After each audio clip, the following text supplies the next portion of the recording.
PTI का chairman deputy chairman senate के इंतखाबात के बायकॉट का फैसला।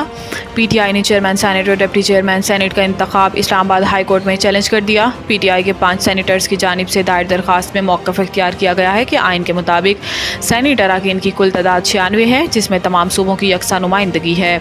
सेनेट में खैबर पख्तूनख्वा से 23 अरकान की तादाद पूरी नहीं। इलेक्शन कमीशन ने खैबर पख्तूनख्वा में सेनेट इंतखाबात मुलतवी किए हैं। चेयरमैन और डिप्टी चेयरमैन सेनेट का इंतखाब ऐवान के अरकान की तादाद पूरी करने तक मुलतवी कर दिया जाए। तहरीक इंसाफ ने चेयरमैन सेनेट के इंतखाब के खिलाफ सेक्रेटरी सेनेट को भी दरख्वास्त जमा करा दी है। दरख्वास्त पर सेनेटर जरका तैमूर, सैफ अबड़ू, फलक नाज चतराली, फौजिया अरशद और सैफुल्ला नियाजी के दस्तखत भी मौजूद हैं।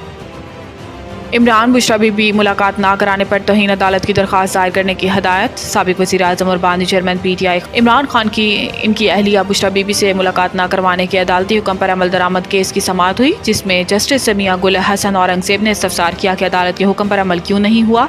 अदालत ने एडवोकेट जनरल ऑफिस को मुतल्लिका हुकाम से रब्ता करके आज ही आगाह करने की हदायत की और एडवोकेट जनरल इस्लामाबाद को अदालत तलब कर लिया। समाअत के आगाज़ पर जस्टिस मियां गुल हसन औरंगज़ेब ने इस्तफसार किया कि हमने हदायत की साथ दरख्वास्त निपटा दी थी, जिस पर दस्तखत गुजार के वकील उस्मान गिल ने जवाब दिया कि हमने इसी अदालत के हुक्म पर अमल दरामद किया, दरख्वास्त दी है। जस्टिस मियां गुल हसन औरंगज़ेब ने रिमार्क्स दिए कि आप तौहीन अदालत की दरख्वास्त फ़ाइल करें, हम कार्रवाई करेंगे। कैसे अदालती अहकामात को नज़रअंदाज किया जा सकता है। वकील उस्मान गिल ने सदा की है कि ईद पर मुलाकात की इजाज़त देने का हुक्म दिया जाए, ये जेल हुकाम के इख्तियार में भी है।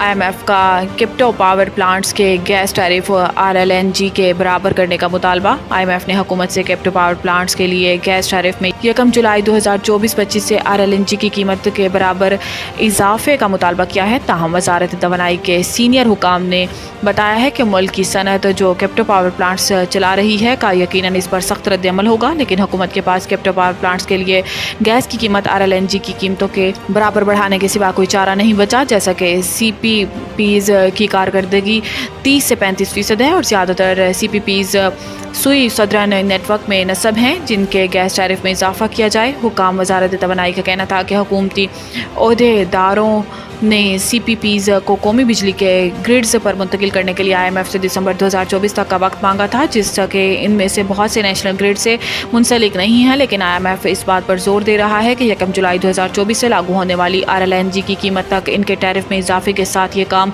जून 2024 तक मुकम्मल होना चाहिए।